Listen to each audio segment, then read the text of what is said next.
this video, we shall learn how to do a lumbar puncture for obtaining CSF sample for culture and other relevant investigations.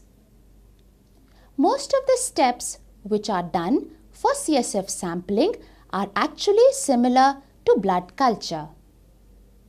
But an important point which needs to be remembered is that in the infants in which you are doing CSF sampling, those infants are generally sick, so we need to ensure that they are properly positioned and optimal care is given to them.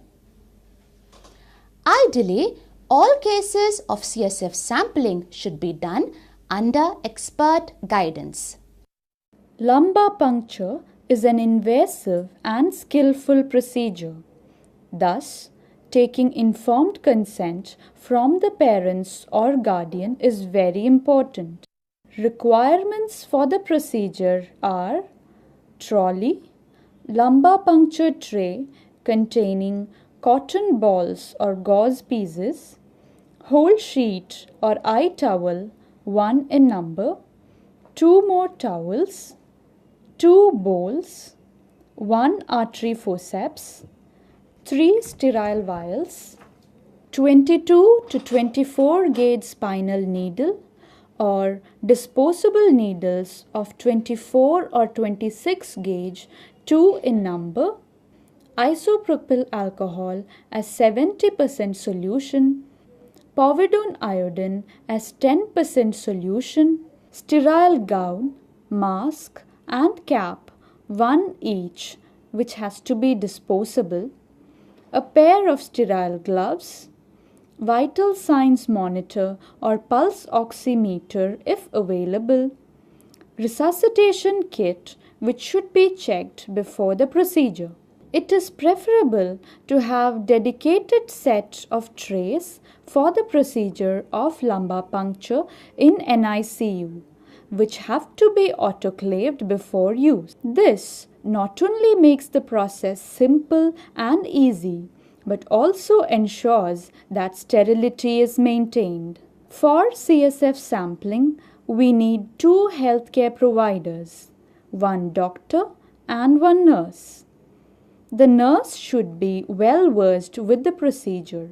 Always ensure that the resuscitation kit is available to you and is functioning well. First, wear mask and cap before washing your hands. Wash your hands as per the standard guidelines.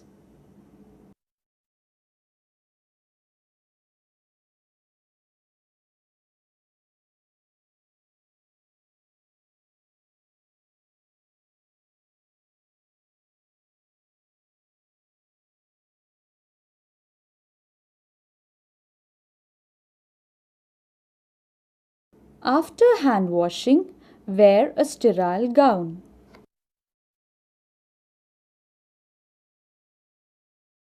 Then, wear a sterile pair of gloves.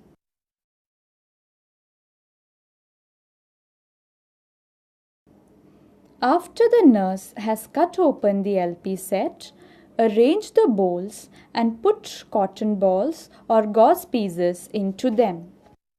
The nurse or the assistant will pour 70% isopropyl alcohol in one bowl and 10% povidone iodine into another. Ask her to drop 2 26 gauge disposable needles into the tray. In this video, we will demonstrate the use of disposable needles as spinal needles are not freely available in many health facilities. Connect the baby to vital signs monitor or pulse oximeter if not already connected, and see that the parameters show values in normal range. Once you have arranged the requisites, proceed with positioning of the baby. Positioning is one of the most important steps in the procedure of lumbar puncture. If proper positioning is not done, attempt to do lumbar puncture may be unsuccessful or traumatic. Lumbar puncture can also be done in sitting position.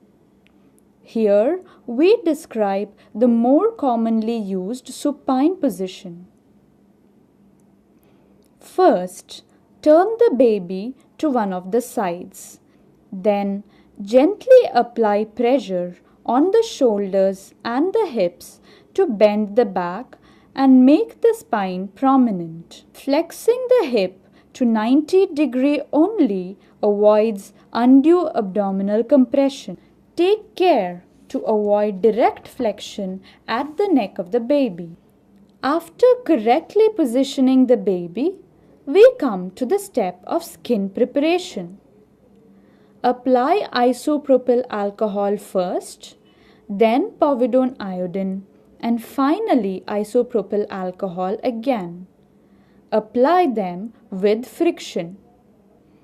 Remember, the swabs should be applied in circular motion from inside to outside, with the estimated point of needle prick as the center, finally to include the iliac crests.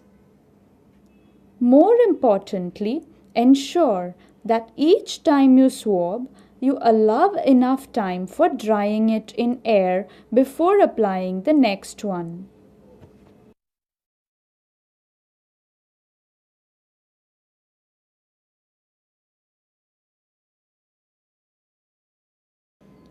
After disinfection of site, it has to be draped with sterile towels from below, slightly lifting the baby, and then from above.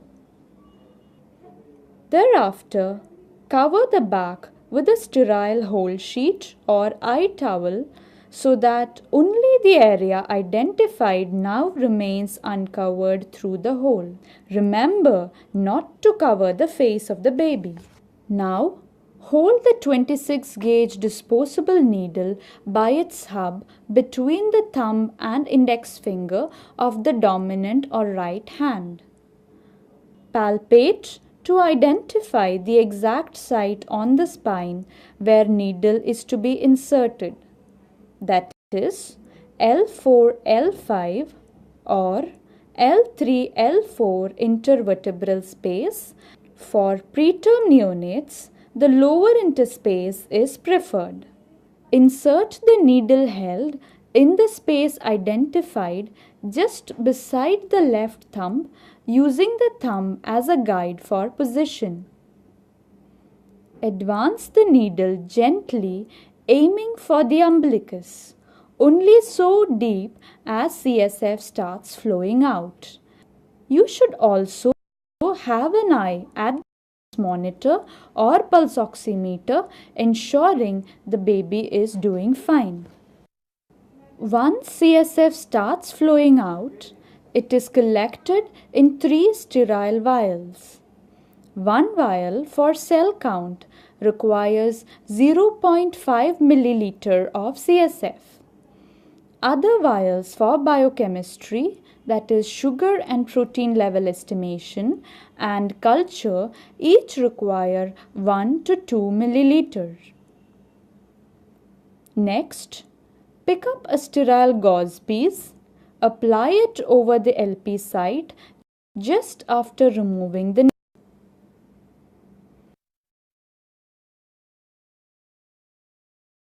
Ask the nurse to apply a piece of adhesive tape over the bandage. Remove the towels and the drapes. Ask the nurse to reposition the baby correctly on the cot. Continue routine monitoring of the baby. Cardiorespiratory monitor can be disconnected after 1 hour if it was connected for the procedure only. Cap the vials, label them, and document the procedure, including the vital signs after the procedure. Store the sample for culture in the incubator. Remember to send the sample meant for biochemical analysis to the lab immediately. There is one additional but important step to remember before doing lumbar puncture. It is advisable to do a random blood sugar test on the baby half an hour before obtaining CSF. It helps to correlate sugar levels in CSF with that in the blood. Do's and don'ts. Do's. Perform random blood sugar test before doing lumbar puncture. Ensure resuscitation kit available is functioning well. Don'ts. The cot should not be inclined.